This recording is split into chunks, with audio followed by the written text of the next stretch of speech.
Mi esposa me lanzó un ultimátum: rechazar la promoción o perder el matrimonio.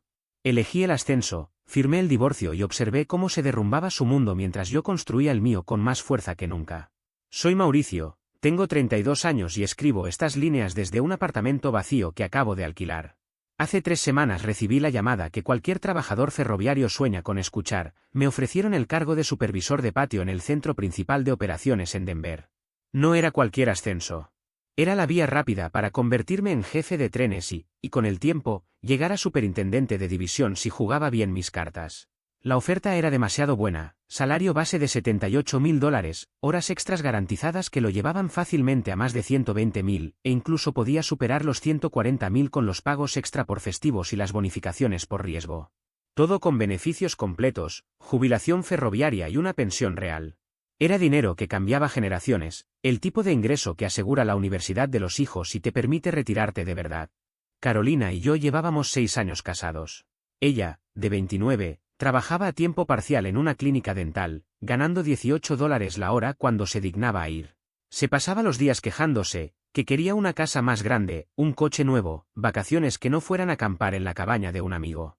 Este ascenso podía resolver todos esos reclamos. Yo llevaba 8 años como conductor, recorriendo líneas de carga por Iowa y Nebraska, aguantando climas extremos, jornadas interminables y riesgos que muchos no soportarían. Pero todo ese esfuerzo era parte de mi plan: salir de los trenes, ganar dinero de verdad y trabajar en una oficina en lugar de congelarme en medio de la nada. Cuando llegué a casa aquel martes, no cabía en mí de la emoción. Todo lo que había perseguido desde que en la secundaria decidí trabajar en lugar de endeudarme estudiando alguna carrera sin futuro, estaba dando frutos. Años de demostrar mi valor y ganarme la reputación de alguien que cumple. El supervisor regional me había pedido personalmente entre cientos de candidatos. Carolina estaba en el sofá viendo un programa de televisión basura, con una copa en la mano. Me miró con esa cara aburrida que solía usar con los vendedores telefónicos. Yo le conté todo: la llamada, la promoción, la oportunidad. Probablemente soné como un chico al que acaban de poner en el equipo titular, pero no me importó. Esto era enorme. Su respuesta fue: «Qué bien, cariño, ¿me alcanzas las papas y de paso destapas otra botella?» Ni siquiera bajó el volumen de la tele. Me quedé quieto, intentando asimilar si había escuchado lo que dije. Repetí más despacio, explicando lo que significaba en lo económico, lo que implicaba para nuestro futuro, cómo por fin podríamos costearnos todo lo que ella siempre reclamaba. Entonces me soltó: «¿Y cuándo piensas buscar algo local?» Creí que no había entendido. Le expliqué que este era el puesto. Denver estaba a 6 horas en coche desde nuestro pueblo en Nebraska, pero ella lo dijo en serio, con esa expresión de superioridad que le salía cuando la realidad no encajaba en sus caprichos. De ahí nació una discusión de 4 horas que no llevó a ningún lado, salvo a mostrarme con claridad a quién había elegido como esposa. Carolina fue tajante: no se mudaba, no aceptaba el trabajo y no quería ni hablarlo como adultos. Su vida estaba en Nebraska, y para ella eso era intocable. Déjame describir esa vida sagrada. Vivíamos en Grand Island, un sitio tan aburrido que la mayor novedad había sido cuando pusieron un McDonald's dentro del Walmart. Ella trabajaba contestando llamadas en un consultorio dental y limpiando instrumentos de vez en cuando. Su círculo social se reducía a 3 amigas cuya rutina consistía en criticar a sus maridos y organizar salidas a plebes para quejarse durante horas. Ese era su gran apoyo. Su madre, que vivía a 20 minutos y la llamaba solo para pedir dinero o descargar quejas. Su hermana Mariana, con 2 matrimonios y 2 divorcios a los 26. Y sus compañeras de oficina, que invertían más tiempo tramando cómo faltar sin ser despedidas que en trabajar. Yo traté de negociar, que podíamos visitar Denver los fines de semana, que podía instalarme primero y ella se mudara después, que al menos viajáramos un par de días para conocer la ciudad. Todo lo desechó. Ridículo, imposible, no pienso hacerlo. Lo único que daba por hecho era que yo llamaría para rechazar la promoción, así podíamos seguir en nuestro agujero de Nebraska. Y ahí me golpeó la realidad: en 6 años de matrimonio, todas las decisiones importantes habían sido impuestas por ella. Dónde vivir, siempre cerca de su familia. Vacaciones, siempre su elección, con su hermana de invitada. El coche, un Jeep Cherokee que yo pagaba porque según ella mi camioneta era vergonzosa. Los fines de semana, destinados a lo que ella quisiera, compras que no podíamos costear o visitas a su gente, donde yo quedaba de adorno, tratado como un cajero automático con piernas. Me convencí de que eso era un matrimonio: esposa feliz, vida feliz. Pero la verdad es que yo era el único que cedía, y ella nunca estaba satisfecha. Esta promoción fue mi límite.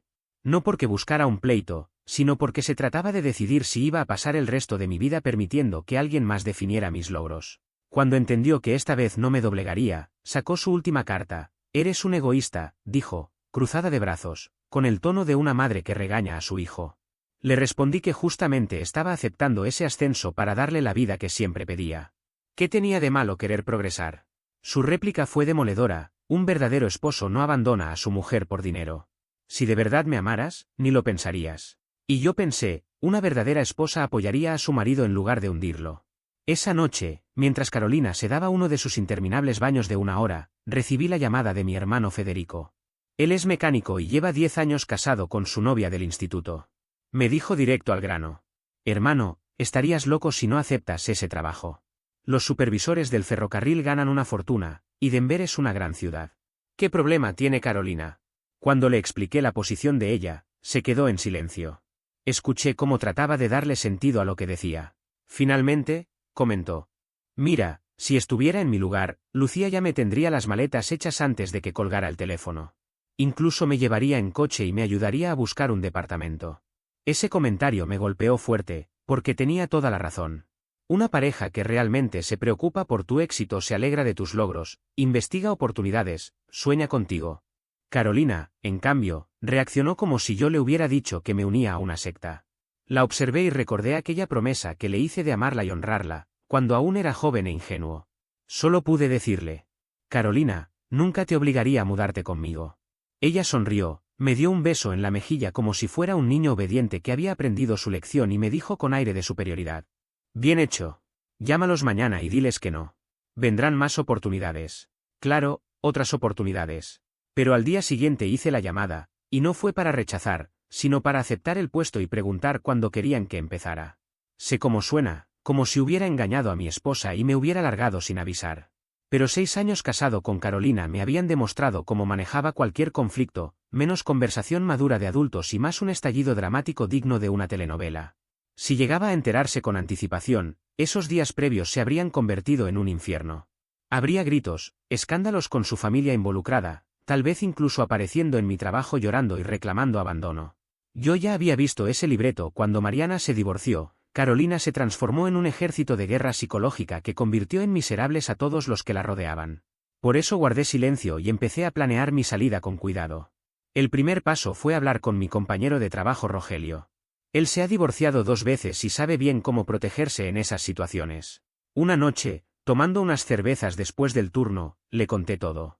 «Mira», me dijo, «antes de moverte tienes que documentar absolutamente todo: estados de cuenta, lista de bienes, fotos de lo que es tuyo y lo que es de ella.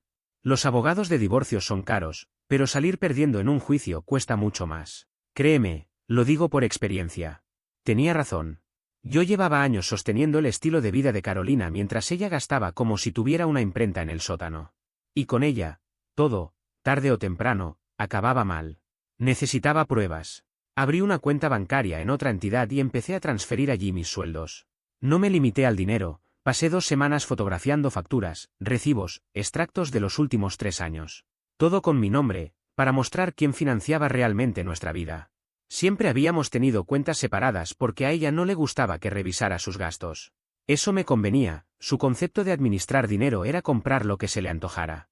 La empresa fue increíblemente generosa, cubría todos los gastos de mudanza, me daba un mes de vivienda temporal y hasta apoyo para encontrar un lugar definitivo. Solo tenía que darles una fecha de inicio. Elegí un lunes, el mismo día en que Carolina estaría en casa de su hermana para su reunión semanal con las amigas. Organizar 6 años de matrimonio en listas fue extraño. Hice un inventario detallado de lo mío, lo suyo y lo compartido. Fui más que justo, quizá demasiado, pero quería dormir tranquilo sabiendo que no la estaba perjudicando, aunque ella me había destrozado en lo emocional y en lo económico.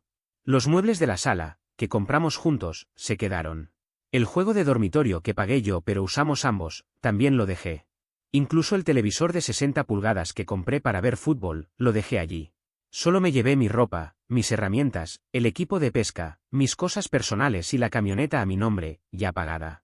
Lo más difícil fue escribir la carta. ¿Cómo explicas a alguien con quien compartiste 6 años que te vas? Después de 15 borradores, escribí que había aceptado el puesto, que mantenía mi palabra de no obligarla a mudarse, que la renta estaba cubierta hasta fin de mes y que había presentado la separación legal para protegernos a ambos en lo económico. Dejé la carta en la cocina junto a la llave de la casa, un cheque de caja de $3.000 para sus gastos y la tarjeta de un abogado de divorcio confiable, no el mío, sino uno que pudiera representarla justamente. Incluso enojado, no quería dejarla desamparada. Los de la mudanza llegaron puntuales a las 8 de la mañana. En 4 horas empaquetaron todo lo que había marcado con cinta azul y lo cargaron. Cuando vi la casa vacía, con espacios donde antes estaban mis cosas, sentí algo inesperado, alivio. Por primera vez en años, respiré libertad. Ese mismo lunes, cerca de las 3 de la tarde, mi teléfono explotó. Justo a la hora en que Carolina volvió de lo de su hermana y encontró medio mobiliario ausente y la notificación de separación en la mesa. Yo estaba en un parador de camiones, a las afueras de Denver, viendo cómo se acumulaban las notificaciones. ¿Qué demonios pasa? ¿Dónde estás? Respóndeme ya, acobarde, esto no es legal, no puedes llevarte mis cosas. Para ella, todo era suyo, excepto las deudas, que jamás asumía. Las llamadas llegaban en oleadas, cada una más alterada que la anterior. Podía imaginarla dando vueltas por la casa como un animal enjaulado, buscando nuevas razones para acusarme. Dejé que todas fueran al buzón de voz. Tras unas 30 llamadas en 2 horas, envié un único mensaje. No te obligué a mudarte. El abogado se pondrá en contacto contigo por los papeles de la separación. La renta está pagada hasta fin de mes. Suerte. Luego la bloqueé. Eso debió haber sido el cierre, pero no lo fue. Mi primer día en el nuevo trabajo fue justo lo que esperaba. El ferrocarril era enorme, bien organizado y dirigido por gente competente. Mi nuevo jefe, Héctor, llevaba 25 años en el sector, empezando desde abajo, igual que yo, así que comprendía perfectamente el oficio. Durante el almuerzo me habló de la proyección, si mantenía la disciplina y el esfuerzo, en 2 años estaría ganando 6 cifras. Buenos supervisores no abundan, me dijo. Llegas con la recomendación de personas en las que confío. No me hagas quedar mal. No lo haré. Le agradezco la oportunidad. Olvídate del señor. Llámame Héctor. Descansa bien hoy, porque mañana arrancamos de verdad. El departamento temporal era sencillo pero limpio. Y esa noche, por primera vez en mucho tiempo, encendí la televisión y vi lo que quise, sin escuchar quejas de que el deporte era aburrido. La verdadera tormenta comenzó esa misma noche, porque Carolina encontró la manera de esquivar el bloqueo que le había puesto al número de su celular. Yo ingenuamente había pensado que tendría al menos un par de días de calma, pero no a los pocos minutos recibí la primera llamada, era mi madre. Desde que escuché su voz supe que ya estaba metida de lleno en el plan de Carolina, como si hubiera sido reclutada para formar parte de su pequeño ejército de defensores. Mauricio, tu esposa está fuera de sí. Mariana me llamó llorando, dice que las abandonaste a las 2. Me quedé unos segundos en silencio, procesando lo que acababa de escuchar. Las 2. Como si yo también hubiese estado casado con Mariana. No tenía ningún sentido. Mamá, escucha bien, me acaban de promover a supervisor en el ferrocarril en Denver. Es una oportunidad que cualquiera en este campo desearía. Carolina se negó siquiera a considerar mudarse conmigo, así que tomé el trabajo de todas formas. No puedes simplemente dejar a tu esposa atrás, Mauricio. Eso no es lo que significa estar casado. Su comentario me golpeó, porque revelaba cómo ella veía el matrimonio, un lazo que me obligaba a renunciar a todo lo que construía. Lo que mi madre no entendía era que, para Carolina, el concepto de matrimonio se había convertido en que yo debía sacrificar cualquier oportunidad de crecimiento con tal de que ella siguiera cómoda en un pueblo sin futuro, rodeada de la misma rutina y las mismas quejas de siempre. No habían pasado ni 15 minutos cuando sonó de nuevo el teléfono. Esta vez era Mariana. Y esa llamada fue incluso más pesada. Mauricio, estás siendo un completo egoísta. Carolina está destrozada, lleva llorando 6 horas sin parar. Me pasé la mano por la cara, agotado. Mariana, le ofrecí todas las alternativas posibles, mudarnos juntos con un plan escalonado, visitas frecuentes, incluso cubrir los gastos para que se sintiera segura. Ella rechazó cada una. No estaba dispuesta a ceder en nada. No puedes esperar que deje todo atrás solo por tu trabajo, ¿o sí? Su gran vida consistía en un empleo de medio tiempo, las salidas semanales a la plebes con un grupo de mujeres que solo se dedicaban a criticar a sus maridos y a quejarse de lo rutinario de sus días. Esa vida, según ellas, valía más que un salario de $120,000 con beneficios reales y un futuro asegurado en el ferrocarril. Mauricio, eres el esposo. Es tu responsabilidad cuidarla. Respiré hondo, pero no respondí nada más. Colgué. Hablar con ella era como golpear una pared. Esa misma noche, alrededor de las 9, recibí otra llamada. Era Rogelio, Un compañero del patio ferroviario, alguien en quien confiaba. Su voz sonaba entre divertida y preocupada. Hermano, tienes que saber esto, Carolina está llamando a todos en el patio para convencerlos de que te hagan volver. Le dijo a Joe que tuviste un colapso mental, que tomaste una decisión impulsiva. También anda diciendo que vaciaste una supuesta cuenta de ahorros conjunta y la dejaste sin nada. Me reí, aunque con amargura. Eso es mentira, Rogelio. Nunca tuvimos cuentas conjuntas. Yo llevaba 3 años ahorrando en mi cuenta personal, mientras ella gastaba sin control en ropa, restaurantes y copas con sus amigas. Pero claro, la versión de víctima le sirve más. Ah, y lo peor, me pidió tu nueva dirección. Dice que tiene que enviarte unos papeles importantes. Ni se te ocurra dársela. Tranquilo, no iba a hacerlo. Solo quería darte la advertencia, no está tomándose esto nada bien. Ya lo noté. Gracias por avisarme. Al tercer día la presión subió de nivel. El teléfono sonó y al otro lado estaba Alfonso, mi suegro, un hombre que en 6 años jamás me trató con respeto, como si yo fuera poco más que una carga que su hija tenía que soportar. Mauricio, lo que has hecho es imperdonable. Has destruido a mi hija. Me costaba creer la escena, su hija tenía 29 años, con empleo y una casa ya pagada. Alfonso, acepté una promoción. Carolina eligió no apoyarme. ¿Apoyarte? Lo que esperabas era que dejara todo atrás por tu egoísmo. Ese trabajo en el ferrocarril ni siquiera es un verdadero ascenso. Es más de lo mismo, trabajo obrero con un título más largo. Eso sí me hizo hervir la sangre. Alfonso había pasado toda su vida como vendedor de seguros, y en sus mejores años no había superado los $40,000 anuales. Sin embargo, se sentía con la autoridad moral de juzgar mis decisiones profesionales. Te lo pongo claro, en mi primer año voy a ganar más que tú en cualquiera de tus mejores años. Hubo un silencio incómodo. Podía imaginarlo, con el rostro enrojecido y sin saber qué contestar. El dinero no lo es todo, Mauricio. La familia es lo que importa. En eso tienes razón, Alfonso. Precisamente por eso duele que tu hija no me considere lo bastante familia como para apoyar mi carrera. Y colgó. Cuando la primera semana estaba terminando, Carolina decidió trasladar su espectáculo de víctima a las redes sociales. Mariana comenzó a mandarle a Rogelio capturas de las publicaciones de Facebook, y era como ver una competencia por el premio al mayor dramatismo. Cuando apoyas a un hombre en sus años difíciles y él te abandona en cuanto consigue un ascenso. Si deja a su esposa por un trabajo, nunca estuvo comprometido con el matrimonio. Los comentarios se multiplicaban, amigos y familiares llamándome narcisista, sociópata, un hombre que la usó para sostenerse emocionalmente y que, cuando ya no la necesitaba, la desechó como si nada. Personas que me conocían, que habían estado en nuestra casa, que me habían visto trabajar horas extra para sacar adelante los gastos. Pero al final, la historia de víctima que ella vendía era mucho más atractiva que cualquier verdad. Después vinieron las fotos, la habitación vacía con el pie de foto, así luce él, hasta que la muerte nos separe, para algunos. Luego, una selfie de ella llorando, con la frase cuando descubres que 6 años no significaron nada para la persona con la que pensabas envejecer.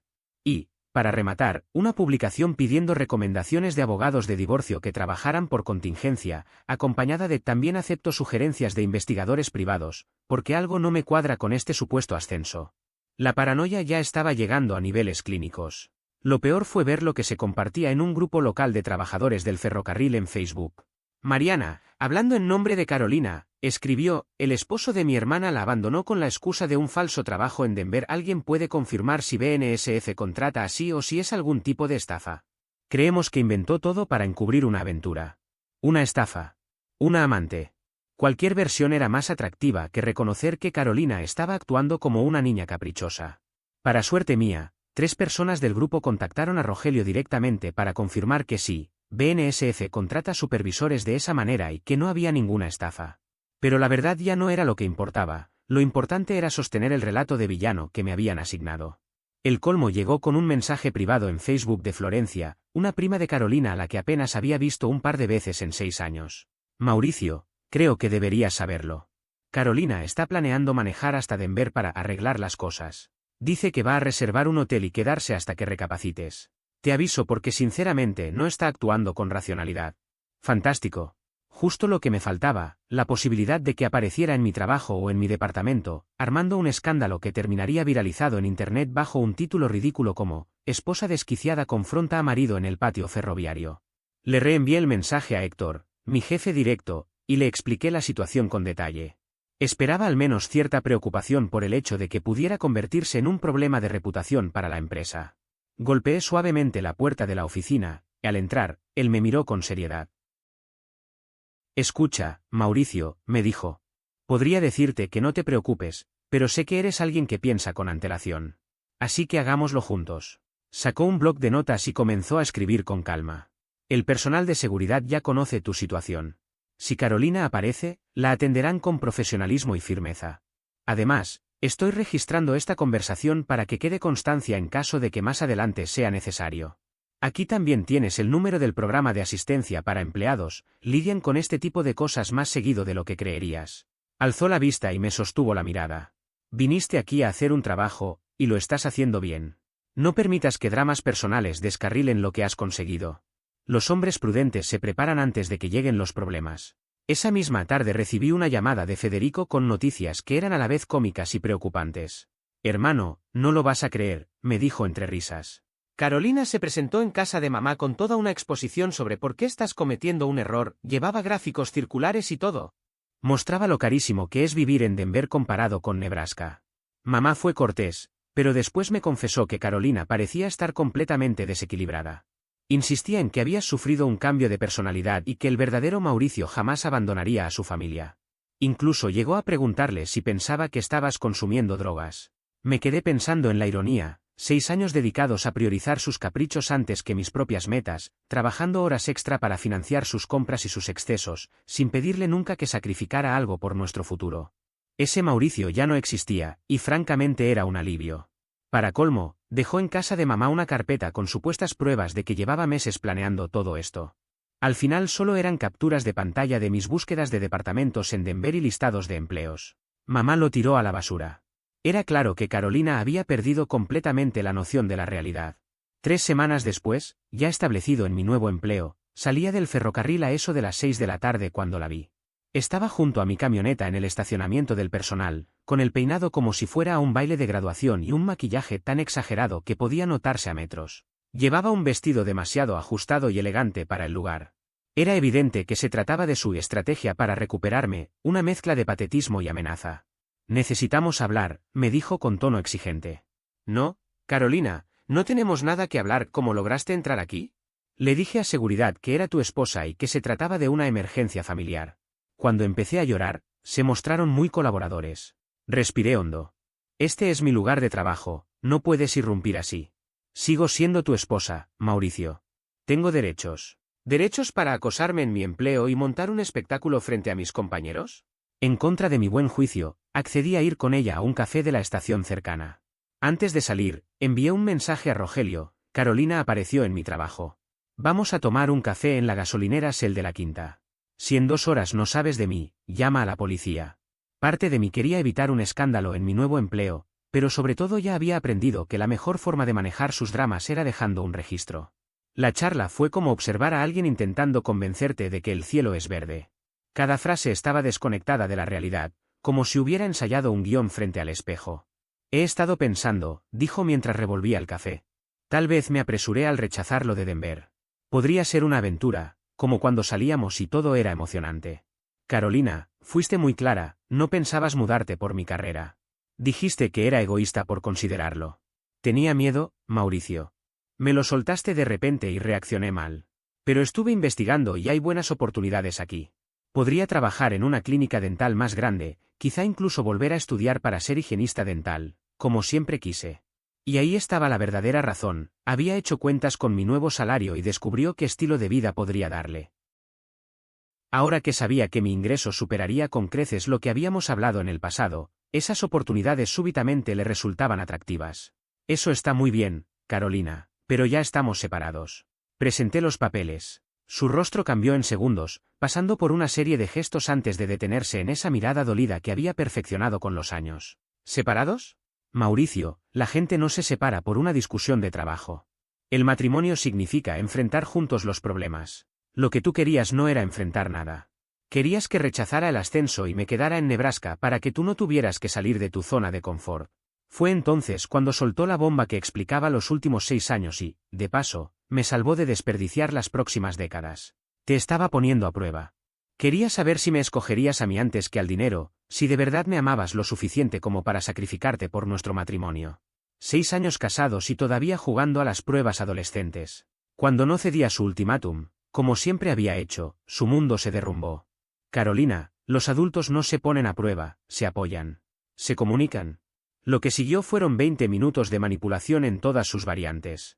Ya conocía la rutina, primero la culpa, luego el llanto, después el enojo. Yo simplemente me limité a escuchar mientras bebía mi café, observando cómo repetía la misma función de siempre, sin lograr ningún efecto en mí. Carolina, he estado en cada paso de tu vida, incluso en los momentos más duros y menos agradecidos. Pero esa tranquilidad se quebró pronto. La calma se convirtió en reproches y con ellos, llegó la ira de Carolina. Eres igual que cualquier otro hombre, escupió con rabia, con los ojos cargados de resentimiento. Apenas mejoras económicamente, te olvidas de la mujer que estuvo contigo en los peores momentos. Estoy segura de que ya tienes en Denver a alguna mujer esperando para reemplazarme. Yo respiré hondo, intentando mantenerme sereno. No levanté la voz, no me dejé arrastrar por la provocación. Contesté con calma. Entiendo que estés molesta, pero lanzarme ataques personales no nos ayuda. No es la forma de resolver lo que tenemos delante. El enojo, al ver que no funcionaba, dio paso a la negociación. Podríamos intentarlo a distancia, propuso, con un tono que mezclaba súplica y cálculo. A ver cómo resulta, probamos un tiempo y después decidimos. Era irónico escucharla pedir espacio, cuando llevaba 6 años cuidando que yo no tomara una sola decisión sin pasar primero por su filtro.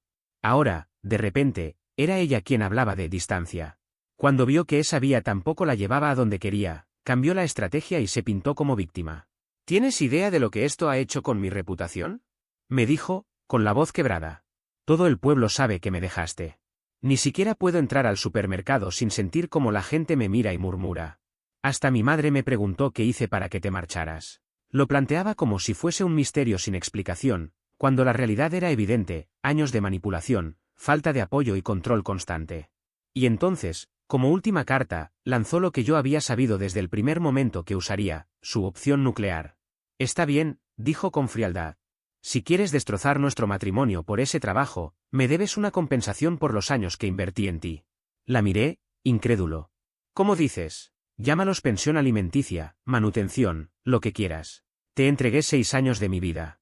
Pude haber construido mi propia carrera, viajar, salir con otras personas, vivir a mi manera. Yo apoyé tu carrera, trabajé medio tiempo y gasté hasta el último centavo que ganaba en nosotros. Así que quiero la mitad de tu pensión, la mitad de tus beneficios de retiro del ferrocarril, además, $2.000 mensuales de manutención hasta que pueda estabilizarme. No levanté la voz. En lugar de eso, saqué el teléfono y abrí la carpeta donde llevaba todo organizado. Carolina, llevo documentando nuestras finanzas desde hace 3 años, le dije mientras deslizaba la pantalla. Aquí están los estados de cuenta, los historiales de pagos, los documentos de impuestos, cada cosa archivada con fecha. ¿Quieres que te muestre qué porcentaje de los gastos del hogar cubriste tú y cuál cubrí yo? Su rostro cambió. Estaba confundida, como si el libreto que había preparado se deshiciera en sus manos. Continué. Puedo mostrarte cuánto has aportado realmente, tu historial de empleo, y además, lo que los tribunales familiares de Nebraska suelen dictar en casos como el nuestro.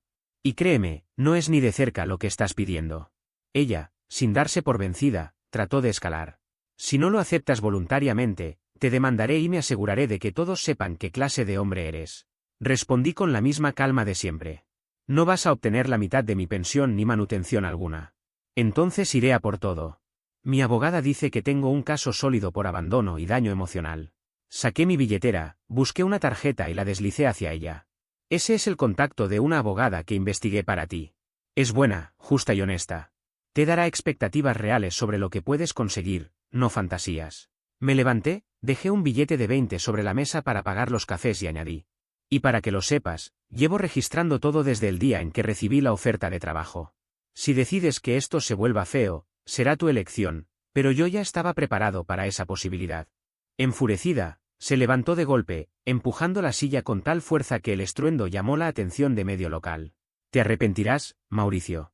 Cuando estés solo, comiendo cenas congeladas en tu apartamento, matándote a trabajar para gente que no se preocupa por ti, te darás cuenta de lo que perdiste. La miré a los ojos y respondí tranquilo. Ya sé lo que perdí. Una persona que creía que mi papel en el matrimonio era financiar su estilo de vida mientras ella no aportaba nada. Y créeme, Estoy bastante satisfecho con ese intercambio.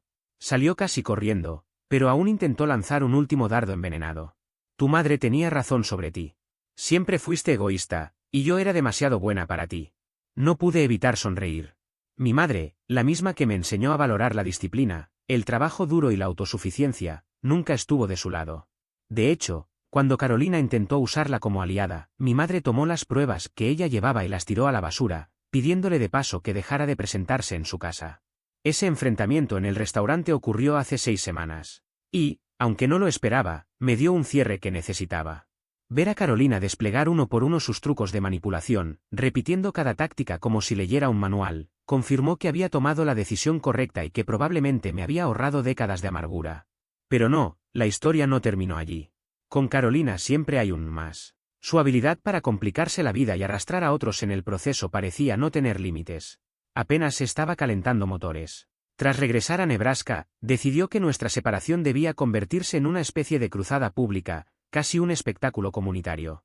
Carolina comenzó una campaña absurda en cada grupo local de Facebook, asegurando que las empresas ferroviarias estaban destruyendo familias al obligar a los trabajadores a mudarse para recibir ascensos.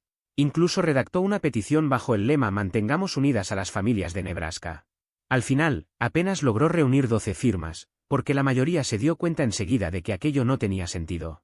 La redacción era tan poco seria que parecía escrita por alguien que jamás había tenido un empleo real ni entendía cómo funcionaban las carreras profesionales en la vida adulta. Me dio tanta risa que le pedí a Rogelio que le tomara una captura antes de que la borrara. No satisfecha con el ridículo de la petición, decidió llevar su papel de víctima al Departamento de Trabajo de Nebraska, presentando una denuncia formal contra BNSF. Alegaba que la compañía aplicaba prácticas discriminatorias al exigir que los supervisores trabajaran en sus sedes principales en lugar de permitirles hacerlo desde pequeños pueblos, solo porque así lo querían sus esposas. La queja fue desestimada en menos de una semana, pero no sin antes hacer perder tiempo a varios funcionarios estatales con sus delirios sobre leyes laborales. Según Rogelio, Carolina también intentó conseguir empleo en el banco donde trabaja mi madre a tiempo parcial. Supuso que, por tener un contacto familiar, tendría ventaja de cara al divorcio. Sin embargo, el gerente revisó su historial y la descartó al instante: 6 trabajos distintos en 4 años, ausencias injustificadas y un patrón tan predecible de faltar los lunes que se podía marcar en el calendario. Amablemente le sugirió buscar en otro lugar. Hoy está empleada en un centro de atención telefónica, ganando $12 por hora y lidiando con clientes enfadados todo el día. Quizás le sirva de práctica para su próximo matrimonio. En la actualidad vive con su hermana Mariana, aunque parece que ésta ya se está cansando de costearle sus fantasías legales y sus constantes crisis emocionales. La semana pasada, Mariana llamó a Federico para preguntar cómo estaba yo, lo cual en realidad era un intento de averiguar si yo estaría dispuesto a volver con Carolina, solo para que dejara de ser su carga. La respuesta de Federico fue magnífica: Mauricio está mejor que nunca, ganando más dinero del que había ganado en su vida, disfrutando de una ciudad con restaurantes y vida cultural. Está viviendo su mejor etapa, mientras que Carolina trabaja en un call center y duerme en el sofá de su hermana. ¿De verdad crees que eso puede funcionar? Hace 3 semanas me llegaron oficialmente los papeles del divorcio. Y junto a ellos, la propuesta de acuerdo de su abogada, tan absurda que terminé enmarcándola y colgándola en la cocina para enseñársela a las visitas. Exigía la mitad de mi pensión, la mitad de mis beneficios ferroviarios, quedarse con la camioneta y además recibir una pensión compensatoria de $3.500 al mes durante al menos 5 años, supuestamente para reconstruir su carrera. Como si su empleo en un call center de $12 la hora fuese el inicio de una prometedora trayectoria profesional. Lo mejor de todo era que pedía también una indemnización por angustia emocional y pérdida de potencial de ingresos futuros. Según su lógica, estar casada conmigo había limitado su éxito profesional, como si trabajar 6 años medio tiempo en una clínica dental la hubiera privado de convertirse en una estrella corporativa. La respuesta de mi abogado fue clara y elegante: que sueñe con otra cosa. En Nebraska, las leyes de manutención no favorecen a mujeres que decidieron trabajar a tiempo parcial mientras sus maridos cubrían casi todos los gastos. Se presentaron estados de cuenta donde quedaba demostrado que yo había pagado el 90% de nuestros costos de vida durante 6 años, mientras ella gastaba su sueldo en caprichos. Su defensa intentó argumentar que merecía reconocimiento por apoyo emocional y gestión del hogar. Mi abogado adjuntó fotos de la casa durante la separación: platos sucios apilados en el fregadero, ropa tirada por el suelo y botellas vacías alineadas en la encimera como trofeos. Vaya gestión doméstica. Mientras tanto, mi vida mejoró en todos los sentidos. Conseguí un apartamento estupendo en el centro de Denver, con vista a las montañas y más barato que lo que pagaba en Nebraska. Tiene gimnasio, piscina, centro de negocios y vecinos agradables. En el trabajo, recibí mi primera evaluación de desempeño. Héctor, mi jefe, me llamó a su oficina con una carpeta llena de informes. Me dijo: Mauricio, cuando te contratamos esperábamos buenos resultados, pero has superado todas nuestras expectativas. Me mostró estadísticas de eficiencia, métricas de seguridad y formularios con la opinión de las cuadrillas. Los equipos alcanzaban las metas antes de tiempo, el historial de seguridad era impecable y los trabajadores pedían turnos cuando yo supervisaba. Eso, según él, era raro. Incluso me habló de adelantarme al programa de capacitación para convertirme en jefe de trenes. Si sigo así, dijo, ganaré 6 cifras antes de cumplir 2 años en la empresa. El primer sueldo mensual fue más alto que lo que solía ganar en 6 semanas en Nebraska. Pero más que el dinero, lo que más valoro es trabajar en un lugar donde reconocen la competencia y premian el esfuerzo, en vez de esperar que agradezcas simplemente tener empleo. También empecé a salir con alguien.